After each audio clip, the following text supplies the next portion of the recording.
Chers militants, chers adhérents, chers sympathisants, chers électeurs et chers compatriotes, le Conseil constitutionnel a publié ce lundi 7 mars 2022 la liste officielle des candidats à l'élection présidentielle et le nombre de parrainages obtenus par chacun. Avec 293 parrainages, je n'ai pas réussi à recueillir les 500 signatures minimales requises pour présenter valablement ma candidature à la présidence de la République. J'en suis extrêmement triste. Je tiens avant toute chose à adresser mes remerciements aux élus qui ont eu le courage de me parrainer en estimant, sans forcément être d'accord d'ailleurs avec tout ou partie de mes analyses, que ma voix et mes analyses méritaient de se faire entendre lors de la prochaine élection présidentielle. Je tiens aussi à exprimer mon immense gratitude aux centaines de nos adhérents et militants qui se sont dépensés sans compter pour téléphoner aux élus, pour aller les rencontrer, souvent plusieurs fois, presque toujours d'ailleurs, afin d'obtenir leur parrainage pour ma candidature. Car les parrainages ne s'obtiennent qu'au prix de la visite de milliers de mairies.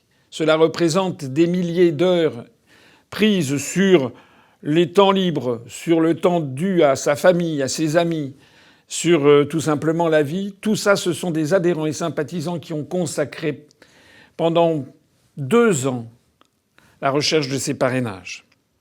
Au cours des dernières semaines, ce sont plus de 200 de nos militants qui étaient sur le terrain à la recherche de ces fameux parrainages, soit davantage même qu'en 2017. Et cela jusqu'au dernier jour. Et j'ai pu le voir puisque j'ai participé moi-même aussi, bien sûr, à la recherche des parrainages. Je suis allé moi-même voir aussi des dizaines de maires et j'ai pu mesurer, alors même que j'étais le candidat, j'ai pu mesurer à quel point la tâche était difficile. Je partage aujourd'hui leur déception et leur tristesse, notre déception et notre tristesse. Alors, que s'est-il passé ? Je vous dois des explications sur les raisons pour lesquelles nous n'avons pas réussi en 2022 ce que nous avions réussi en 2017. Je dois d'abord reconnaître très humblement les insuffisances de notre propre organisation malgré ce que je viens de dire. Même si, comme je vais vous l'expliquer plus en détail, notre collecte de promesses de parrainage jusqu'au début de cette année était relativement satisfaisante. Nous disposions de 497 promesses écrites à la fin du mois de janvier, juste avant l'envoi aux maires des formulaires officiels, ce qui n'était quand même pas suffisant, eu égard à l'existence d'habituels désistements, mais ce qui nous donnait quand même des chances sérieuses de pouvoir concourir. Nous aurions peut-être pu et dû mieux nous organiser pour obtenir encore plus de promesses préalables. On peut toujours mieux faire. J'en prends ma part de responsabilité. Mais il faut également que vous sachiez que la situation cette année était quand même très différente de celle de 2017. Il y a d'abord les causes que tout le monde connaît, même si on les a un peu oubliées, et les causes que vous ignorez et que vous avez le droit de connaître. Pour ce qui concerne les causes connues, il y a eu, comme vous le savez, les confinements successifs, ainsi que les turbulences internes que notre mouvement a connues en 2020 et qui n'ont pas aidé à la collecte des parrainages. Mais il y a plus. De nombreux candidats, pas seulement moi, ont souligné avec raison la réticence croissante des élus à accorder leur parrainage. C'était beaucoup plus dur cette année qu'il y a 5 ans. Pourquoi ? Parce qu'il existe un vent de révolte contre le pouvoir parisien qui traverse une partie des élus ruraux et qui est ni plus ni moins que le reflet de la colère profonde qui anime une large partie des Français. Beaucoup de maires sans étiquette refusent désormais de consentir un parrainage pour manifester leur protestation contre l'état de la vie politique et de la France.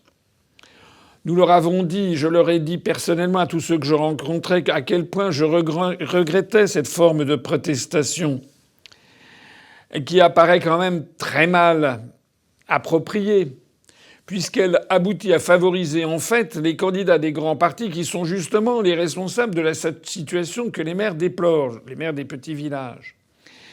Et leur refus de parrainer revient à écarter des candidats opposés au système et donc qui pourraient justement porter remède à ce qu'ils dénoncent. Ensuite, j'ai noté l'incompréhension de beaucoup d'élus devant le concept même de parrainage. On leur a dit à satiété sur les grands médias que ce n'était pas un vote, que ce n'était pas un soutien. Mais on ne leur a pas dit, en revanche, ce que c'était, en vertu de quels critères ils pouvaient parrainer ou pas. Ce sont les ministres de Gaulle qui l'ont convaincu de la nécessité d'un système de parrainage pour écarter les candidatures dites fantaisistes. Mais qu'est-ce que c'est qu'une candidature fantaisiste, en fait ? Le parrainage, à mon avis, devrait être considéré comme un permis de concourir, comme il y a des permis de conduire. Lorsqu'on vous donne un permis de conduire, peu importe que vous soyez de droite ou soyez de gauche, ou que vous vouliez aller à la montagne ou à la mer, on vous donne un permis de conduire parce que vous connaissez le code de la route et vous savez manipuler un véhicule de façon satisfaisante. Donc, un véritable parrainage, à mon sens, c'est un geste que les maires devraient faire en s'intéressant aux compétences et à l'expérience des candidats à la candidature à la présidence de la République.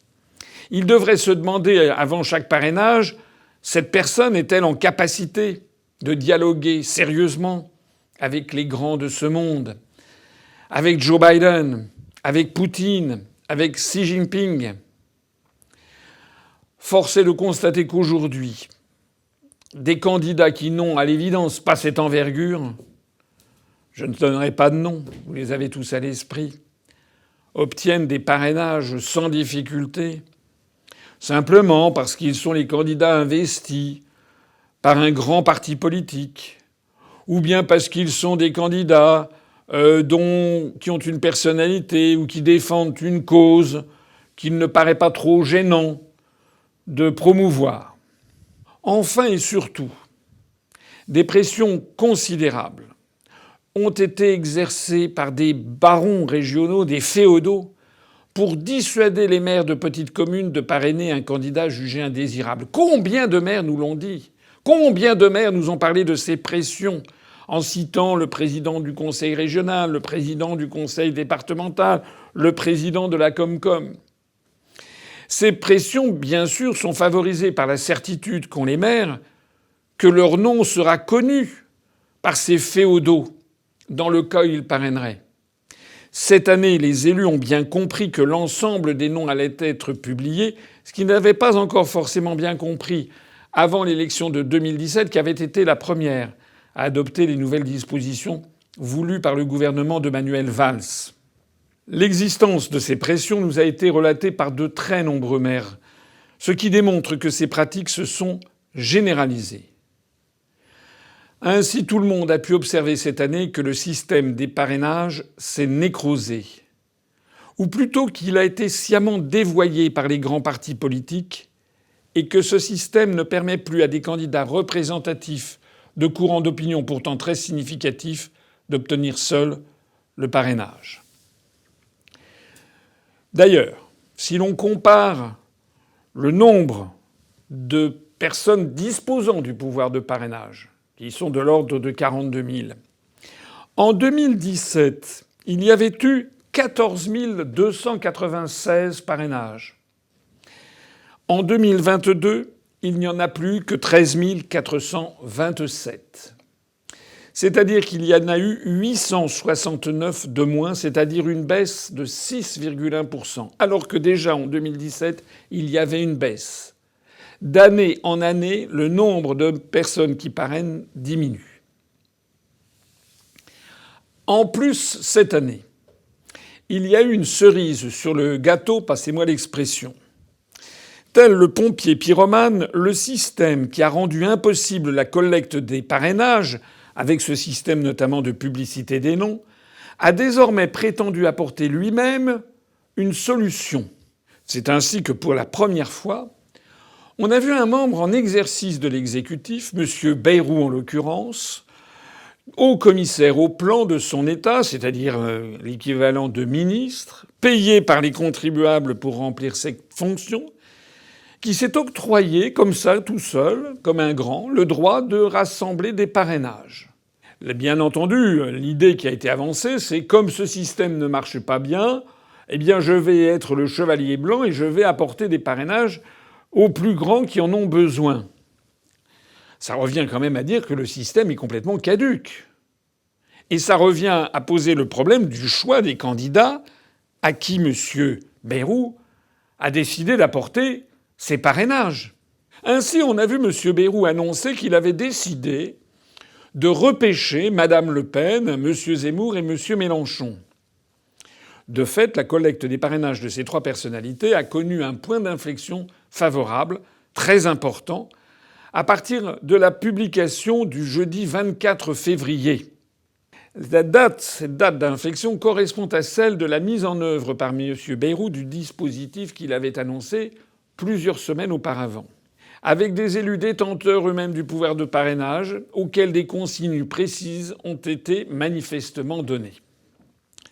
Alors, il est apparu que M. Bayrou avait rassemblé finalement pas mal de parrainages par son système, ce qui montre que beaucoup d'élus, si le système était anonyme, auraient parrainé plus facilement.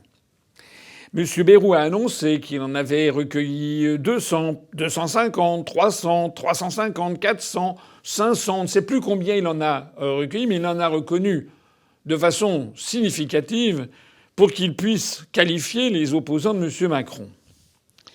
De fait, M. Mélenchon, Mme Le Pen, M. Zemmour, qui étaient censés avoir les pires difficultés du monde à obtenir leur parrainage, ont fini respectivement à 906 parrainages pour M. Mélenchon. 406 de plus que ce qu'il fallait. 622 pour Mme Le Pen, 122 de plus que ce qu'il fallait. 741 pour M. Zemmour, 241 de plus que ce qu'il fallait. C'est-à-dire un excédent cumulé pour eux trois considérable de 769 parrainages par rapport à la barre des 500. M. Bayrou a inondé de parrainages les candidats choisis par M. Macron. Il aurait pu faire autrement. Il aurait suffi d'orienter 220 parrainages vers moi, parmi les parrainages surnuméraires dont n'ont pas eu besoin en fait M. Mélenchon, Mme Le Pen ou M. Zemmour, pour que je puisse être candidat. M. Bayrou et M. Macron donc ne l'ont pas fait. Alors ce qu'il faut savoir, c'est que j'ai pris contact avec M. Bayrou pour attirer son attention sur cet enjeu démocratique absolument fondamental. J'ai eu d'ailleurs 2 députés de son entourage qui m'ont appelé personnellement. L'un, je lui ai parlé pendant 5 minutes. L'autre, pendant 46 minutes. Le premier m'a dit « Vous savez, je suis comme Voltaire. Je considère que, c'est la fameuse phrase attribuée à Voltaire, je ne suis pas d'accord avec vous, mais je me battrai pour que vous puissiez exprimer vos idées. » Le deuxième député était franchement tout à fait intéressé. Et il estimait, il me l'a pas dit tel quel, mais à l'évidence, il estimait qu'il fallait en effet qu'il y ait à cette élection le seul candidat qui allait parler du Frexit, de la sortie de l'euro et de la sortie de l'OTAN, puisqu'il n'y en avait pas d'autres. Il le savait qu'il n'y en avait pas d'autres. J'ajoute également que j'ai fait valoir que le nombre d'électeurs que j'avais eu, 335 000 électeurs quand même, en 2017, certainement plus nombreux cette année. Le score que je fais sur Internet avec des vidéos qui ont dépassé les 500 000, 600 000, 800 000, 900 000 vues sur du simple YouTube au cours des derniers jours. Je leur ai dit qu'il était quand même normal que je puisse présenter ceci, d'autant plus que je leur ai quand même fait valoir, et ils le savaient très bien parce que je suis très connu, dans la sphère des journalistes et des politiques, il savait très bien que mes analyses intéressent. Il savait très bien que parmi tous les candidats, je suis certainement l'un de ceux qui connaît le mieux les dossiers, qui connaît le mieux les arcanes du pouvoir. Eh bien non. M. Bayrou, qui ne m'a jamais rappelé, et probablement M. Macron, non seulement n'ont rien fait pour moi, mais ils ont même décidé d'utiliser les parrainages qui leur restaient pour propulser M. Poutou, qui en avait moins que moi, et qui est un deuxième candidat trotskiste révolutionnaire après Mme Arthaud, qui était déjà qualifiée, qui tient des discours que vous connaissez, puisque ça fait des années qu'on a des candidats du NPA, et qui par ailleurs est pro-européen et donc inoffensif. Alors pour que vous compreniez bien ce qui s'est passé, je vous présente deux courbes, deux graphiques. Le premier graphique, regardez-le, c'est la courbe de ce qu'auraient été les progressions linéaires des parrainages de chaque candidat après la fameuse réunion du 24 février, s'il n'y avait pas eu d'effet Bayrou, si Bayrou, justement, n'avait pas organisé ça. On a reconstitué ça de façon probable avec une droite de régression linéaire en nous prolongeant dans le prolongement de ce qu'on observait auparavant. Comme vous le voyez, seules deux personnalités, M. Mélenchon et sans doute M. Zemmour, auraient pu obtenir leur parrainage par eux-mêmes et les autres non. Et regardez maintenant ce qu'a donné l'évolution après l'effet Bayrou. Vous voyez d'un seul coup que M. Mélenchon, M. Zemmour, Mme Le Pen, M. Poutou et même Mme Taubira ont brutalement augmenté, alors que moi j'étais le seul à rester dans le prolongement. Ça veut dire que j'ai été le seul à ne pas bénéficier de coups de pouce. Le coup de pouce, d'ailleurs, est très choquant s'agissant de M. Poutou, puisqu'il en avait moins que moi. Le coup de pouce est encore plus choquant s'agissant de Mme Taubira, puisqu'elle avait elle-même dit qu'elle n'était plus candidate. Il y a donc eu une véritable sélection des candidats, ou plus exactement la volonté d'en écarter un, moi. La meilleure façon d'ailleurs de le prouver, c'est que M. Bayrou était tellement certain de sa capacité à sélectionner les candidats qu'il a laissé échapper sur RTL, où il était invité le dimanche 26 février, c'est-à-dire une semaine avant la date de fin de la collecte, qu'il y aurait 12 candidats à l'élection présidentielle. Je ne sais pas si vous appelez débat 1 contre 12. Je ne sais pas si c'est la conception du Figaro du débat. Moi, je pense que c'est un peu déséquilibré. Il faut donc bien comprendre que M. Bayrou et donc M. Macron ont choisi les candidats qu'ils aideraient, et celui qu'ils n'aideraient pas en connaissance de cause. Alors, ce que je mets sous vos yeux est accablant pour le système actuel.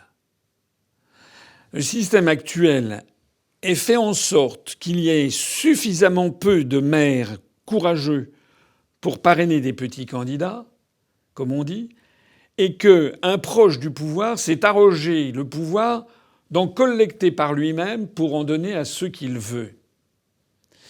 Si vous y réfléchissez, ce système est d'une extrême viciosité. Ce système ressemble finalement assez à celui que l'on trouve dans des démocraties corrigées, si l'on peut dire. C'est-à-dire dans ces pays où on s'arrange pour qu'il y ait une élection présidentielle, mais où on écarte ceux que l'on ne veut pas. C'est par exemple le système qui existe en Iran, où un conseil suprême, en l'occurrence le Conseil des gardiens de la Constitution, valide ou pas les candidatures à l'élection présidentielle en fonction de leur conformité aux dogmes islamistes défendus par l'État iranien. Et nous en sommes là, hein. En fait, j'ai été écarté parce que j'étais le seul candidat à ne pas respecter la religion de nos mollahs européistes avec leurs turbans bleus aux étoiles d'or. C'est-à-dire que j'étais le seul à ne pas accepter que la France disparaisse dans l'Union européenne et dans l'OTAN.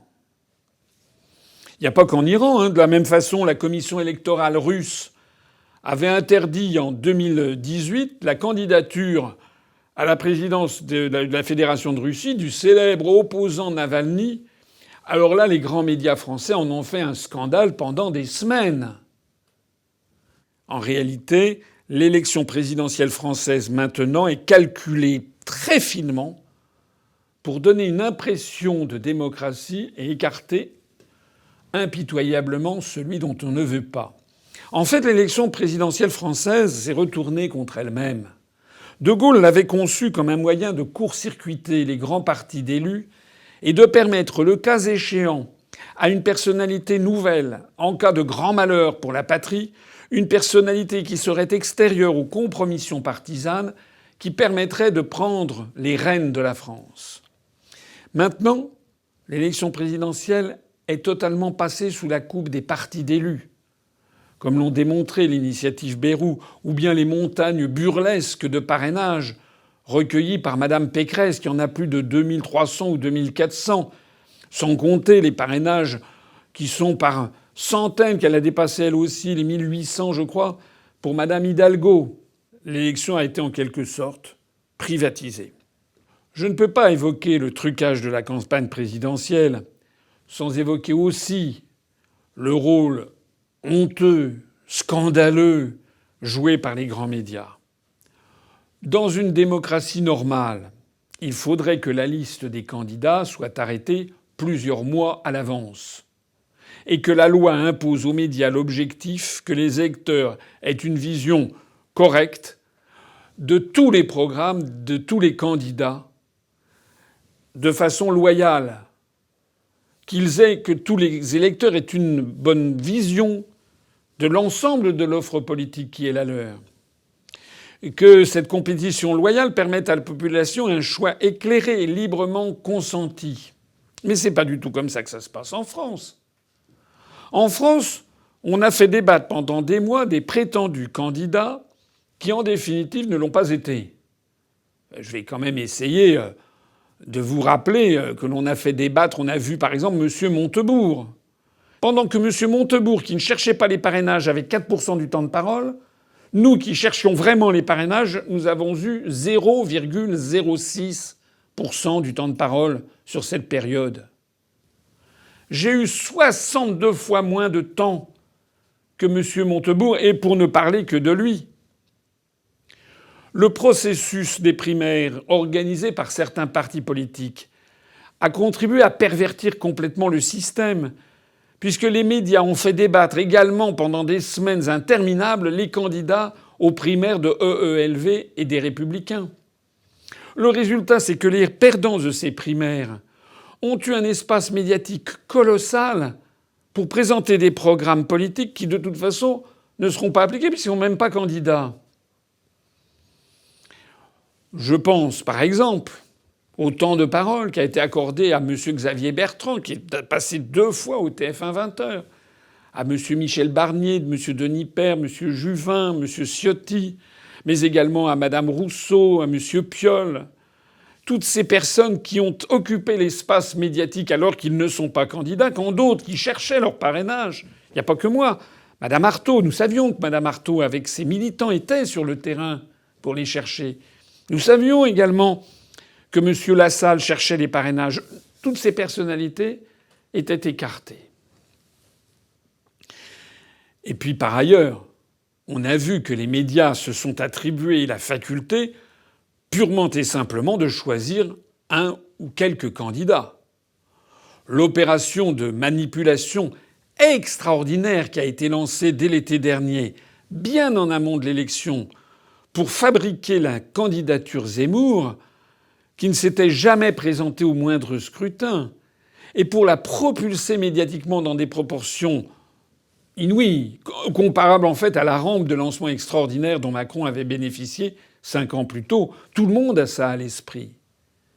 L'objectif de l'opération Zemmour, M. Zemmour, dont je rappelle, notamment à ses partisans qui se laissent fasciner par le petit écran et par le fait qu'il occupe 14% du temps de parole et du temps d'antenne, M. Zemmour, dont je rappelle qu'il refuse de sortir de l'Union européenne, qu'il refuse de sortir de l'euro, qu'il refuse de sortir de l'OTAN, qu'il était pour le pass vaccinal, et dont les dernières semaines ont montré qu'il avait une capacité à changer de pied d'une façon extraordinaire, comme on l'a vu par exemple sur la question de M. Poutine et de M. Zelensky.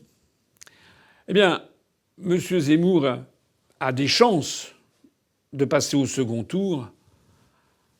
Évidemment, tous les sondages le montrent. Un second tour Zemmour-Macron, c'est la garantie que Macron sera réélu. Je ne sais pas si ça fonctionnera. Peut-être que Mme Le Pen arrivera au deuxième tour. C'est plutôt les sondages qui l'indiquent ainsi. Mais je rappelle quand même que sur les 4 derniers mois de 2021, M. Zemmour a bénéficié de 12% du temps de parole, quand moi, je ne l'avais, comme je l'ai déjà dit, que 0,06%. Est-ce qu'il y a une démocratie que l'on puisse me présenter et qui organise une telle injustice entre les candidats? Je ne le pense pas. Au passage, d'ailleurs, j'attire l'attention sur le fait que j'ai eu, comme vous l'avez vu, quelques passages médiatiques assez rares, mais qui se sont situés à la toute fin février, voire début mars, quand c'était trop tard, bien trop tard, pour avoir un effet bénéfique sur la collecte des parrainages. Quant à la presse écrite, elle m'a invisibilisé purement et simplement. Beaucoup d'entre vous, quand même, ont commencé à s'en rendre compte, ont commencé à voir que des journaux ont poussé l'outrance de la censure jusqu'à me supprimer de leur liste en temps réel des candidats dans la course au parrainage pendant le mois de février. Ils affichaient des candidats ayant plus de parrainage que moi et des candidats en ayant moins, mais à chaque fois j'étais oublié opportunément. Regardez les exemples que je vous montre à l'écran.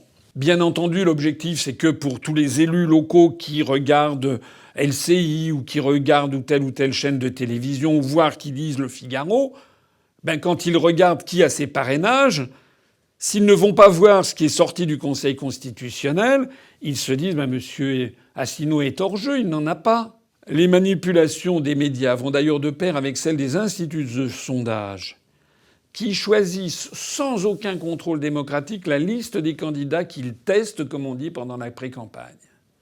Oui. Pourquoi il y a Poutou et Artaud et pourquoi il n'y a pas Asselineau? Il y a une zone qui est laissée au choix des différents instituts de sondage qui se fondent sur une estimation de la capacité des différents candidats à obtenir les signatures. Les signatures, oui. Donc les candidats que nous ne testons pas sont des candidats pour lesquels nous jugeons qu'ils ne seront pas en mesure d'obtenir leur signature, mais nous introduisons régulièrement des candidats. Nous avons introduit cette semaine la candidature de Christiane Taubira, qui n'était pas candidate et qui l'est, donc nous la testons. Nous avons introduit à l'automne la candidature de Jean Lassalle. Nous allons retirer la candidature d'Arnaud Montebourg. Donc évidemment, tout ça évolue. Là où je rejoins totalement votre auditeur, c'est que ce choix peut constituer une sorte de barrière à l'entrée sur le champ politique, dans le champ politique pour certaines candidatures. On voit bien que le fait pour un candidat politique d'être ou de ne pas être testé dans les baromètres d'intention de vote, ça a des répercussions politiques. Quand vous êtes testé, vous avez une sorte de légitimité politique. Comme en 2017, nous avons eu des adhérents et des sympathisants qui ont recueilli des preuves de mon exclusion délibérée de cette liste par plusieurs instituts de sondage.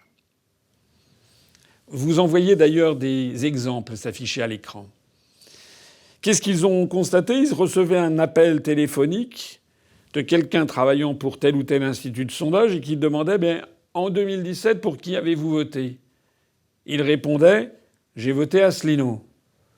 Et en 2022, pour qui comptez-vous voter? Il répondait Asselineau. Et la personne au bout du fil disait oui, mais excusez-moi, je n'ai pas ce nom. Il n'est pas testé dans notre sondage, il faut que vous me donniez un autre nom.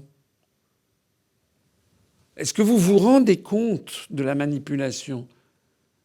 Je le dis d'autant plus que le résultat des sondages est utilisé, paraît-il, par l'Arcom pour veiller à l'équité du temps de parole. Mais comme à l'Arcom, on ne voit pas mon nom dans les sondages, la boucle est bouclée. Ainsi, la campagne présidentielle était truquée avant et pendant la collecte des parrainages, mais elle le sera à l'évidence après, même pendant la période dite de campagne officielle, où les candidats sont connus. C'est ce qui s'était produit en 2017, où j'avais été d'emblée qualifié de petit candidat, ce qui est une qualification méprisante, qui n'existe pas dans la Constitution ni dans aucune loi. Mais à partir du moment où on vous affuble de l'étiquette de petit candidat, 80% des électeurs ne regardent plus, ne s'y intéressent pas. Je rappelle qu'en 2017, j'avais eu un temps de parole ridicule, même après le dépôt de mes 500 parrainages. C'est ce qui, à l'évidence, me serait arrivé, je pense, en 2022, si j'avais eu les 500 parrainages. Quant aux prétendus contre-pouvoirs, ils ne jouent absolument plus leur rôle. Pour exemple, je sais que beaucoup d'entre vous, vous êtes renseignés. Qu'est-ce que vous faites pour les temps de parole ? Nous avons rencontré le 13 janvier 2022 le Conseil supérieur de l'audiovisuel. C'est ça qui est devenu l'ARCOM. Nous y sommes allés avec un dossier très précis. J'y étais avec plusieurs de mes collaborateurs, dont un avocat à la Cour. J'avais également le ministère d'un avocat au Conseil, comme on dit. En plus que nous avions embauché pour cela, nous avons montré un dossier qui mettait en évidence mon invisibilisation délibérée par les médias audiovisuels et le non-respect par les médias audiovisuels des critères de représentativité à appliquer pour garantir une médiatisation minimale des différents courants d'opinion et des partis politiques. Donc, j'ai dit que j'étais prêt à engager une procédure contentieuse contre l'ARCOM dans le cadre où celle-ci ne réagirait pas à la suite de notre rendez-vous. C'est d'ailleurs ce que j'ai fait, puisque ma médiatisation est restée en fait quasiment inexistante en janvier et pendant la principale partie du mois de février. Eh bien, figurez-vous que le Conseil d'État, que nous avons saisi en référé, c'est-à-dire pour aller le plus vite possible, a jugé que finalement il n'y avait rien à redire, comme l'ARCOM. Et par conséquent que mes 0,06% de temps de parole sur les 4 derniers mois de 2021, finalement, c'était pas anormal, quand bien même nous avions obtenu 1,2% des suffrages aux élections européennes de 2019, par exemple. Quant à la commission des sondages, autre contre-pouvoir, elle refuse depuis bien longtemps d'opérer un contrôle sur les candidats que les instituts de sondage choisissent de tester avant la campagne officielle, c'est-à-dire en fait pour lesquels ils choisissent de faire de la publicité. Nous sommes donc victimes, nous avons été victimes d'une invisibilisation organisée, un shadow ban, comme disent les anglo-saxons, notamment dans le monde des médias. Et cette invisibilisation a été faite avec la complicité des institutions de contrôle qui ont en fait perdu toute volonté de se battre pour la démocratie. Il y a encore un facteur contributif aux difficultés que nous avons rencontrées dans la concrétisation des promesses de parrainage, un facteur que je dois évoquer même si je m'abstiendrai de m'appesantir dessus, tant il s'agit de comportements bas, infects. Il faut que ceux qui m'écoutent, nos adhérents, nos sympathisants, sachent qu'en plus de toutes les difficultés que le système et que nos adversaires politiques ont érigées pour empêcher une candidature telle que la mienne d'aboutir, nous avons dû essuyer un véritable tir de barrage.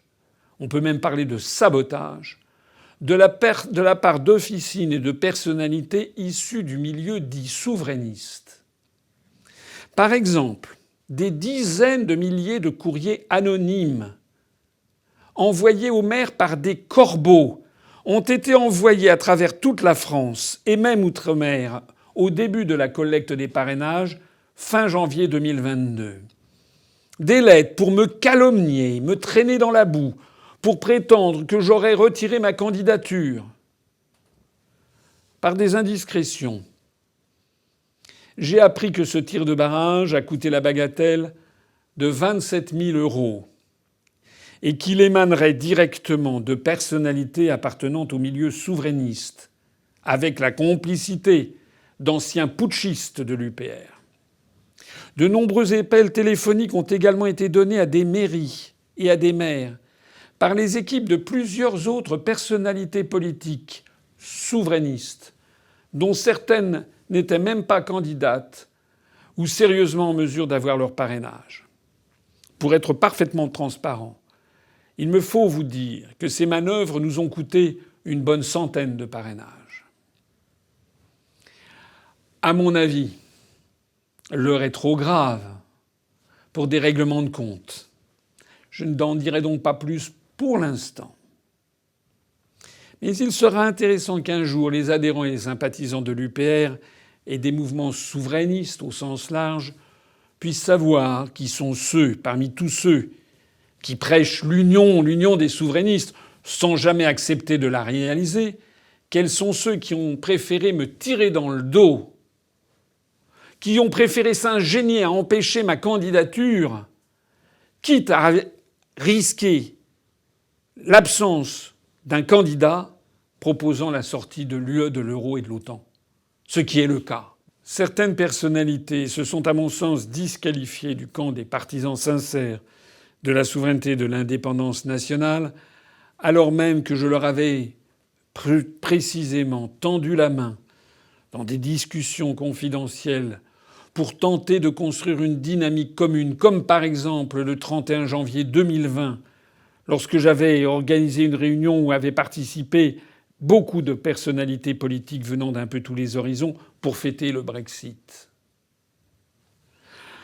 À propos d'occasions manquées de créer une dynamique, je voudrais déplorer le comportement de ceux dans ce milieu souverainiste qui, sans s'abaisser à participer aux manœuvres dégueulasses que j'ai évoquées précédemment, ont quand même préféré lancer des candidatures concurrentes à la mienne et entretenir l'illusion de la réalité de leur candidature.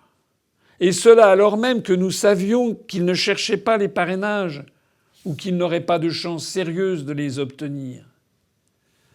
Je voudrais dire aussi un mot de personnalités intellectuelles dans le monde des idées, des journalistes, des économistes, des gens que parfois sont mes amis, et pour leur dire que c'est triste qu'ils ne se soient pas engagés auprès de moi.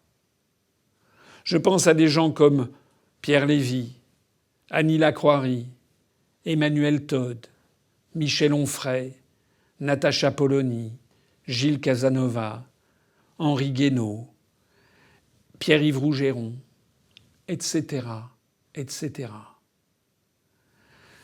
Comment les Français peuvent-ils se réunir derrière un candidat derrière lequel aucun intellectuel, journaliste n'a le courage de se rassembler?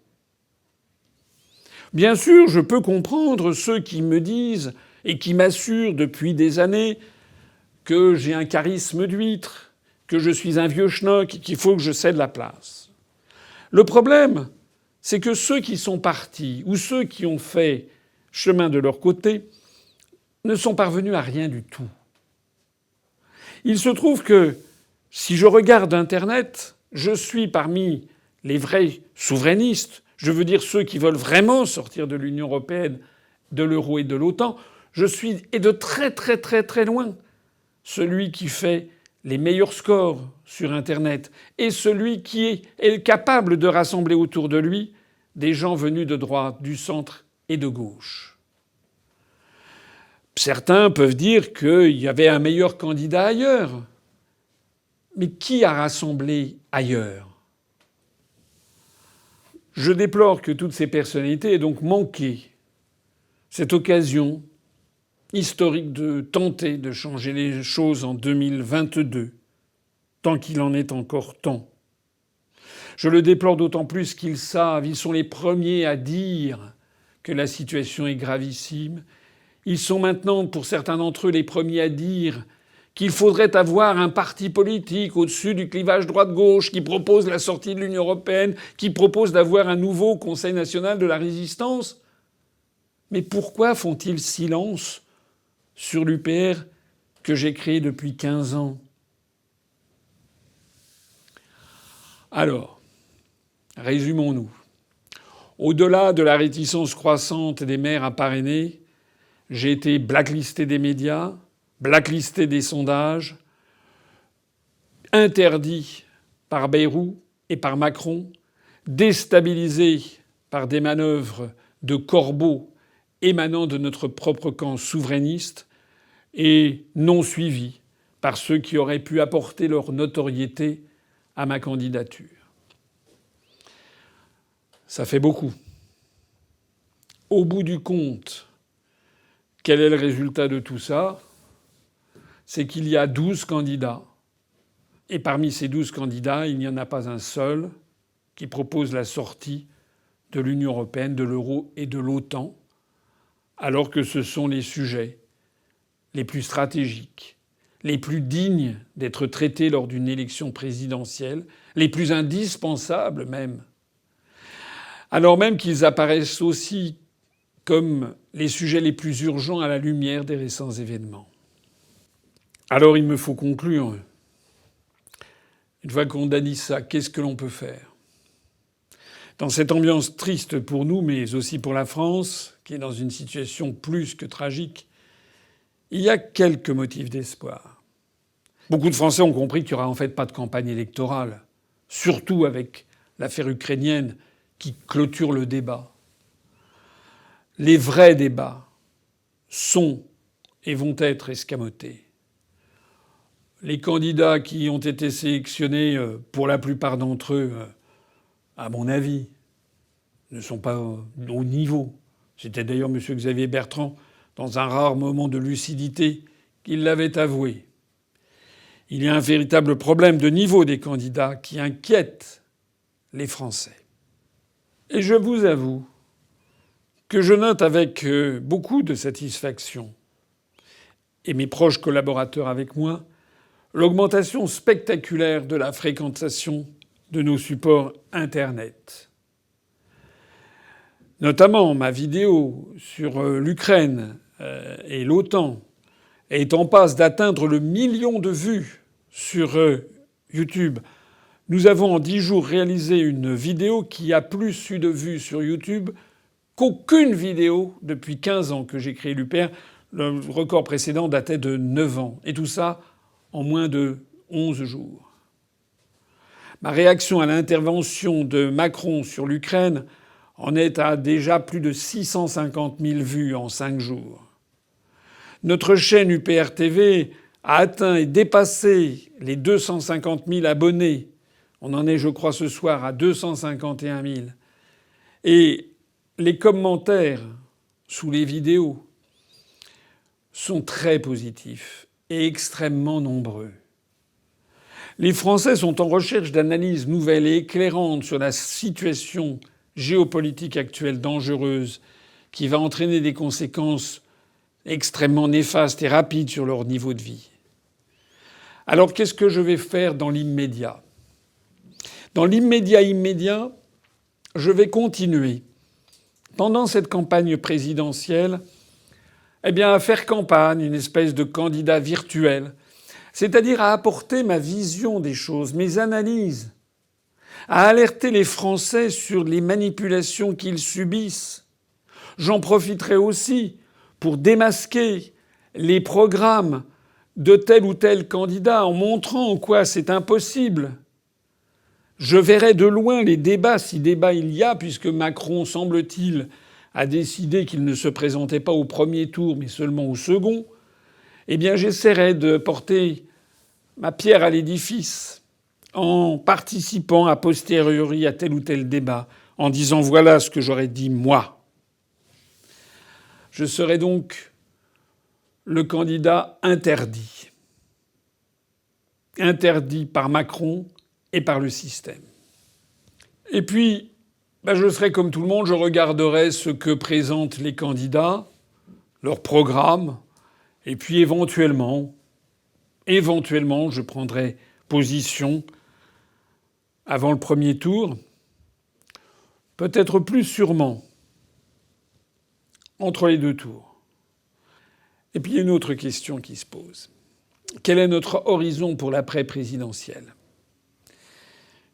je dois vous dire qu'après 15 ans d'engagement sans relâche de ma part, la situation décevante dans laquelle nous nous trouvons, tout cela me cause bien du chagrin. L'engagement qui est le mien depuis 15 ans m'a coûté énormément de choses. Mon confort matériel, une large partie des rémunérations auxquelles j'aurais pu prétendre, mes entrées dans les lieux de pouvoir où je ne suis plus jamais reçu, et bien des amitiés ou des contacts professionnels. Mon engagement politique a également fait payer un lourd tribut à ma vie de famille, à ma femme, à mes enfants, particulièrement touchés par les accusations immondes dont j'ai fait l'objet. Je ne méconnais pas les succès qui ont été les miens, et surtout les nôtres. Mais vous imaginez assez aisément les remises en question qui sont les miennes en ce moment difficile. 2 derniers mots encore. Je ne baisse pas du tout les bras, ça n'est pas mon tempérament. Jamais de ma vie je n'ai baissé les bras. Je ne baisserai pas les bras. Nous sommes actuellement en réflexion intense pour trouver une nouvelle façon d'agir, certainement, en mettant bien davantage le paquet sur la communication et en particulier sur notre chaîne de télévision et notre présence sur les réseaux sociaux. Peut-être ne participerons-nous pas, ou moins, à des élections qui, en fait, sont de toute façon biaisées.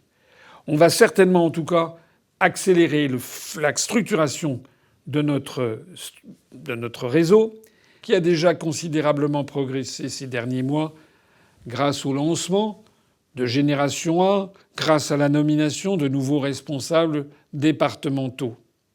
Je voudrais remercier d'ailleurs ici tout spécialement les participants de Génération A. Des actions précises seront prochainement proposées à tous ceux qui veulent s'associer à cette structure pour faciliter l'action en commun. Et puis, ça n'est pas parce qu'on ne participera pas à telle ou telle élection que l'on ne va pas conserver, mais d'un œil plus lointain, les évolutions électorales. Parce que je pense que les mois et les années qui viennent peuvent être ceux d'une véritable révélation pour les Français. Les Français, en ce moment, je pense, évoluent très vite dans leur compréhension de ce que je ne cesse d'expliquer depuis 15 ans. C'est que l'Union européenne, en fait, et l'OTAN sont des supplétifs des États-Unis d'Amérique. Et nous le voyons sur cette affaire ukrainienne plus que jamais auparavant, à quel point, en fait, la France est dirigée par des dirigeants qui ne souhaitent plus, qui ne travaillent plus pour l'intérêt du peuple français, mais pour l'intérêt d'une oligarchie qui les a fait élire. Je vais annoncer dans les prochains jours une initiative militante pour dénoncer l'engrenage mortifère dans lequel la France est en train de s'engager en Ukraine. C'est ça que je voulais vous dire.